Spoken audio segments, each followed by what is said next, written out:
Muy bien, en esta segunda parte vamos a ver entonces lo que es el esqueleto de un sermón o lo que es el bosquejo de un sermón. Si bien el bosquejo o el esqueleto va cambiando de acuerdo a lo que es el tipo de sermón que se va a predicar, porque hay diferentes tipos de sermones, mayormente los puntos principales son siempre los mismos y difiere por ahí en el punto central, pero prefiero ir viéndolos en la medida que vayan surgiendo o en la medida que vayan apareciendo y darles ahora lo que es el bosquejo o lo que es el esqueleto de un mensaje. Lo primero que aparece en el esqueleto o el bosquejo es el título del mensaje. A ver, si yo no estoy seguro de qué título ponerle al mensaje, es preferible que lo deje para el final, que siga con los demás puntos.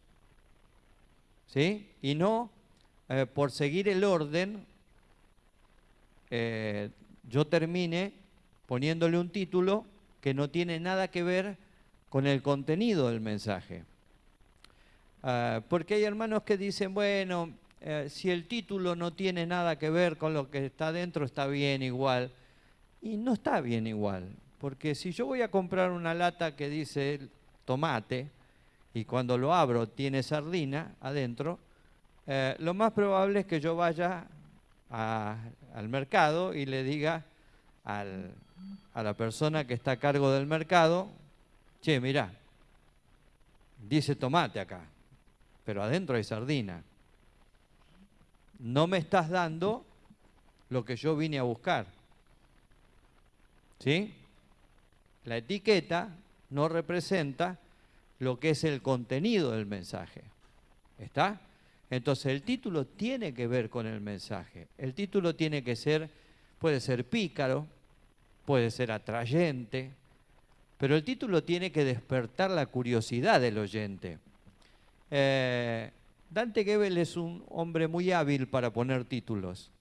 Es muy vivo para poner títulos a los mensajes. Fíjense que ahí tienen un buen ejemplo como para saber qué título poner en un mensaje. Ya les digo, no es imprescindible que lo primero, si bien lo que primero va a aparecer ahí es título, no es imprescindible que el primer punto que ustedes vayan a poner en el bosquejo sea el título. Si no lo tengo claro, sigo con la elaboración del esqueleto del sermón y cuando lo tenga claro, le pongo el título. ¿Sí? Hace tiempo yo puse "Ay Ariel" entre signos de admiración. Es una picardía. Yo sabía que la mayoría de los hermanos iba a pensar en mi hijo, Ariel, y que no iba a pensar en lo que realmente era el mensaje, que tenía que ver con que el pueblo de Israel es identificado en la Biblia con el nombre Ariel. ¿No es cierto? Pero era una manera de despertar la curiosidad o la picardía en el oyente. ¿Sí? Por ejemplo, la pastora puso hace un tiempo un título que era Chayil, en hebreo. Entonces uno mira y dice, ¿qué es eso? ¿Qué será de lo que va a hablar? Ya despierta una curiosidad sobre el tema, ¿me entienden? Entonces el título es muy importante y tiene que ver, o tiene que tener que ver con lo que va a ser el contenido del mensaje. Si no lo tengo en claro, mejor seguir adelante con lo que es el desarrollo del bosquejo y después vuelvo para ponerle el título. Hay predicadores que no le ponen título a los mensajes, pero es una linda manera también de ordenarlo, porque si usted quiere llevar un orden de los mensajes, ¿cómo lo va a ordenar? Lo tiene que ordenar por título. Entonces el título también es una linda manera de ir llevando un orden de los mensajes, llevando lo que es, ¿cómo se dice?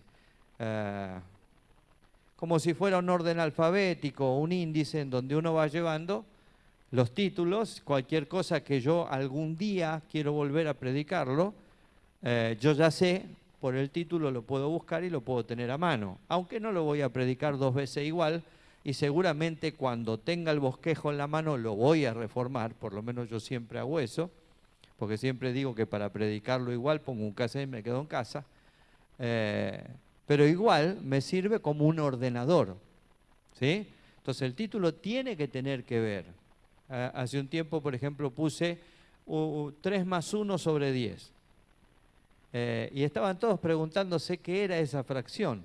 ¿Qué sería 3 más 1 sobre 10? Y fue justo en la época, la semana que falleció Maradona. El 10 tenía que ver con Maradona y el 3 más 1 tenía que ver con puntos negativos y puntos fuertes que había tenido en la vida de Maradona, la que usé como una excusa para la predicación. Entonces, el título tiene que ser llamativo, tiene que tener encerrado el contenido de lo que voy a predicar, porque si no tiene nada que ver, yo me sentiría defraudado. Ahí dice una cosa y adentro hay otra.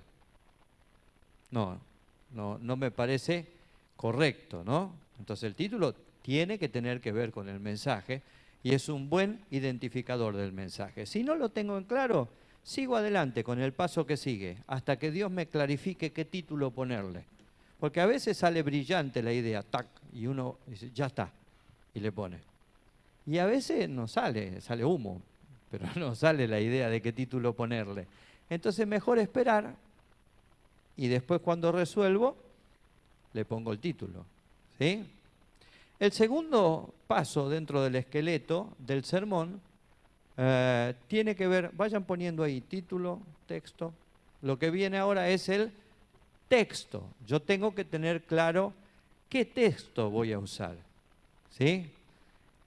Voy a trabajar sobre ese texto leyéndolo 1 vez, 2 veces, 3 veces, 4 veces, 5 veces, hasta que casi me lo sepa de memoria, buscándole los puntos, las comas, buscándole los signos de admiración, de interrogación, tratando de protagonizar ese texto. Pero yo tengo que tener en claro el texto que voy a predicar. Ese texto puede haber venido por inspiración, porque de repente el Espíritu Santo me hizo recordar un texto que me conmovió y yo lo quiero predicar.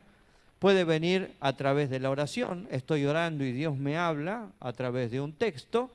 Puede venir a través de la búsqueda, porque agarré la Biblia, me puse a leer, a hojear la Biblia y de repente hay un texto que lo leí muchas veces, pero esta vez me llama mucho más la atención, me habla más. Entonces elijo el texto para poder predicar la palabra del Señor. Este sí es imprescindible. El título lo puedo dejar para más tarde, el texto no. El texto es imprescindible porque es la base de lo que va a ser mi sermón. No puedo predicar sin un texto. Hay predicadores que hablan, que predican y no dicen el texto. Y eso hace que el mensaje carezca de autoridad, carezca de respaldo. Porque oradores hay de todo tipo. Pongan en internet y gente que da conferencias.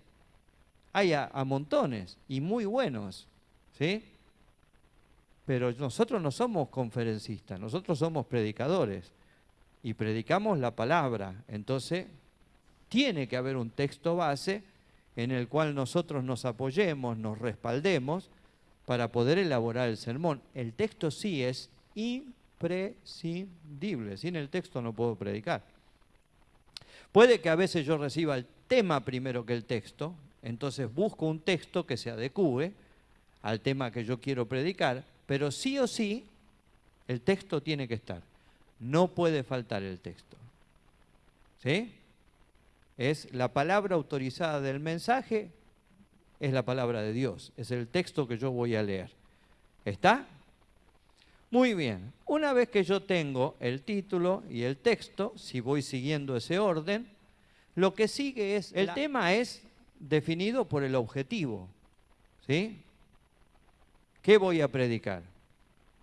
Del amor de Dios. ¿Qué voy a predicar? La sanidad divina. ¿Qué voy a predicar? ¿Qué es lo que yo quiero que sepa? Eso va a estar definido en el tema. ¿Sí? Entonces tengo que tener claro el tema que voy a predicar. Eso ya lo trabajamos. Saben que hay distintos tipos de temas: imperativo, declarativo, interrogativo. ¿Qué más? Eran 4. Enfático, ¿sí? Son los 4 variedades de temas que ustedes van a tener en cuenta. Uno elige qué tipo de tema va a usar. Antes de desarrollar el tema, lo que tiene que tener es una introducción. A ver, la introducción, como el título, puede dejarla para el final, si no la tienen claro. Porque la introducción es de vital importancia. En la introducción yo voy a captar al oyente, voy a interesar al oyente en el mensaje. Si la introducción es mala, obviamente el mensaje me va a costar mucho que llegue. Hay un problema que yo he visto con el tema de la introducción, que tiene que ver con la duración de la introducción. ¿Sí? Si usted, supongamos, tiene un mensaje que va a durar 30 minutos en total, la introducción no puede durar más de 5 minutos. Esto no es una regla simple y exacta, ¿sí? No es que si dura 6 minutos está mal. Lo que yo quiero que ustedes tengan en cuenta, que no puede ser igual de larga la introducción que el desarrollo del mensaje. ¿Por qué no puede ser igual de larga? Porque después al oyente no le va a quedar en claro cuál fue el mensaje. Si lo que dije en la introducción o si lo que finalmente dije cuando desarrollé lo que leí o lo que era mi tema. ¿Sí? Termina la introducción suplantándolo al tema y superponiéndose con el tema. Entonces la introducción tiene que ser siempre mucho más breve de lo que va a ser el desarrollo del mensaje. Ya vamos a llegar, ya vamos a llegar. Yo quiero que primero y principal entiendan esto. Si yo tengo un mensaje de 30 minutos, la introducción no puede ser más que 5 minutos. Porque después voy a tener que desarrollar y el desarrollo mínimo va a tener que llevar 15, 20 minutos. ¿Sí? Si no termino predicando 2 mensajes y a la gente no le queda en claro cuál de los 2 mensajes es el que tiene que recibir. O, en su defecto, recibe el que le conviene. Hay muchas maneras de hacer la introducción. ¿Sí? Se puede hacer la introducción contando una fábula. Se puede hacer la introducción con una experiencia de vida. Marcos Witt, por ejemplo, y Joel Osteen, 2 predicadores famosos para los que les gusta escuchar, suelen hacer su introducción con un chiste, con una broma, siempre que no sea subida de tono, obviamente. Se puede hacer. Se puede hacer la introducción con una canción. ¿Sí? Se puede hacer la introducción usando el contexto de lo que estoy leyendo, es decir, el antes y el después, la situación geográfica, la situación social, todo lo que tiene que ver con un análisis previo de lo que va a ser el desarrollo del mensaje. Es fundamental la introducción. Por eso, antes de decidir la introducción, es mejor pensarla bien para que no perdamos al oyente en ese momento. Si no se hace y usted tira el tema directamente, el problema es que la gente todavía no está enganchada con el mensaje. Y entonces usted tiene mayor probabilidad de que muchas personas dentro de la iglesia no terminen relacionándose con el mensaje.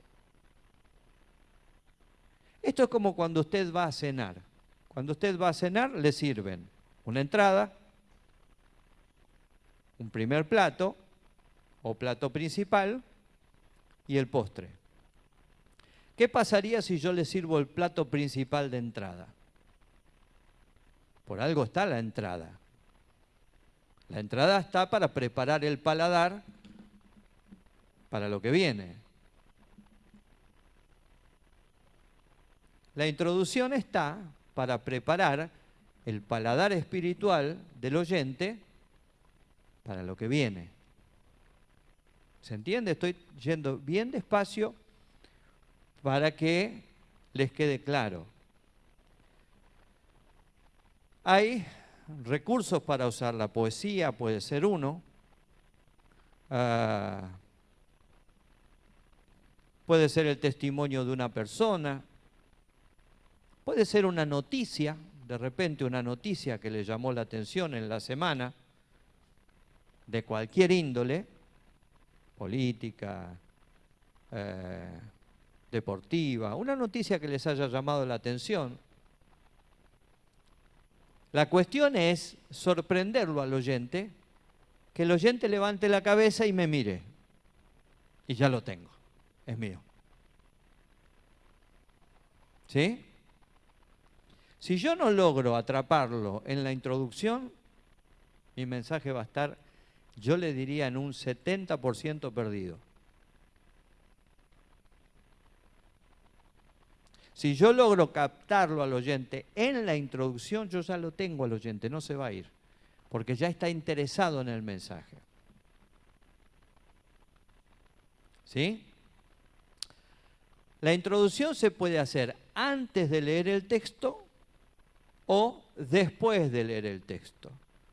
Mi consejo es que varíen, que no siempre la hagan antes de leer el texto y tampoco lo hagan siempre después de leer el texto, porque es una manera también, recuerden siempre que el factor sorpresa en el predicador es muy importante. ¿Sí? Que la gente no sepa qué es lo que voy a hacer, porque cuando la gente sabe qué es lo que voy a hacer, pierde interés. ¿Ustedes miran un partido de fútbol 3 veces? No.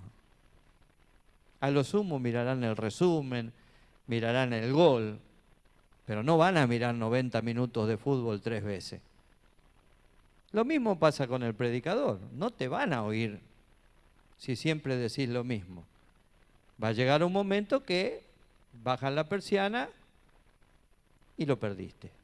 ¿Quién sabe dónde está ese oyente? ¿Está? Ahora, cuando uno hace la introducción antes del texto, es distinto a cuando la hace después del texto. ¿Por qué? Y este es un defecto que he visto muchas veces en muchos predicadores. Porque la introducción yo la tengo que ligar al texto. Si yo hago una introducción y es brillante mi introducción, pero no la ligo al texto, queda como algo aislado. Queda como un testimonio, queda como un cuento que yo conté, pero al oyente no le da la sensación de que tiene que ver con el texto. Entonces, cuando yo la hago antes la introducción, lo que tengo que hacer es ligarla al texto. ¿Sí? Por ejemplo, el miércoles yo la hice antes la introducción. Y hablé de los discípulos y hablé de que son la imagen de la iglesia, ¿sí? Les dije que el Señor preparó la comida, ¿está? Y después lo ligué al texto. El Señor lo llama aparte para conversar y mire lo que le dijo, acompáñeme a la lectura.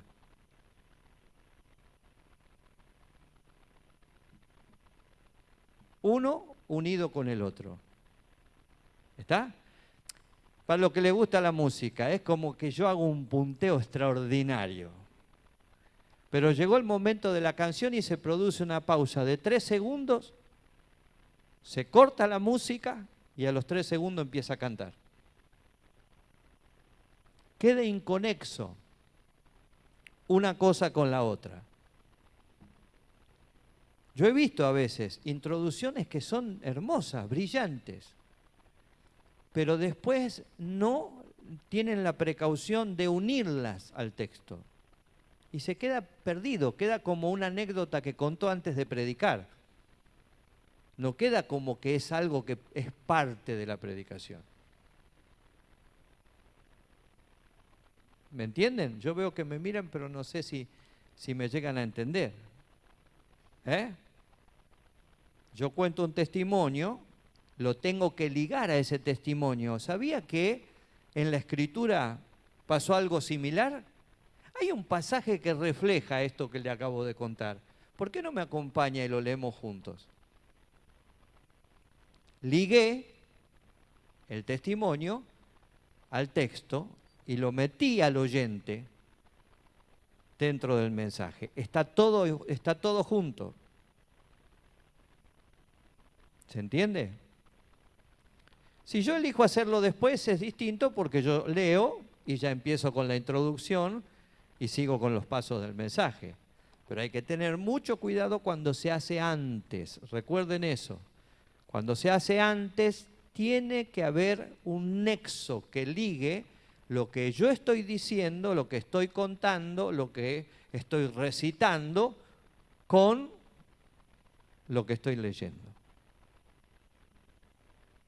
¿Está? Para que no quede como algo aislado, sino queda como algo que no tiene nada que ver con la comida. ¿Está? ¿Se entiende?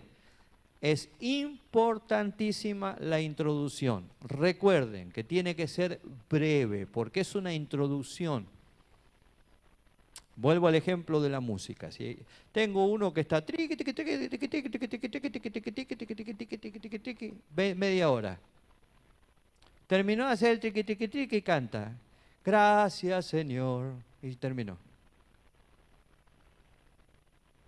Digo, ¿tanto espamento para qué?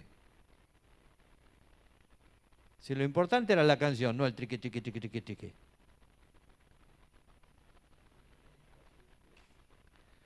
Bueno, a veces pasa en los predicadores. A veces pasa en los predicadores. La introducción es una introducción. Y tiene que ser breve, porque lo que trata es de introducir al oyente en la palabra, no de predicarle 2 mensajes. ¿Sí? A veces uno puede usar de introducción algo que pasó en la reunión, pero tenga en cuenta que lo que va a usar lo tiene que usar de manera breve. Si lo usa después, vuelvo a repetirlo, no hay problema. Pero si usa la introducción antes de la lectura del texto, entonces tiene que ligar lo que acaba de hacer con el texto. Si no, va a quedar como un plato aparte. Y nadie lo va a tomar como introducción.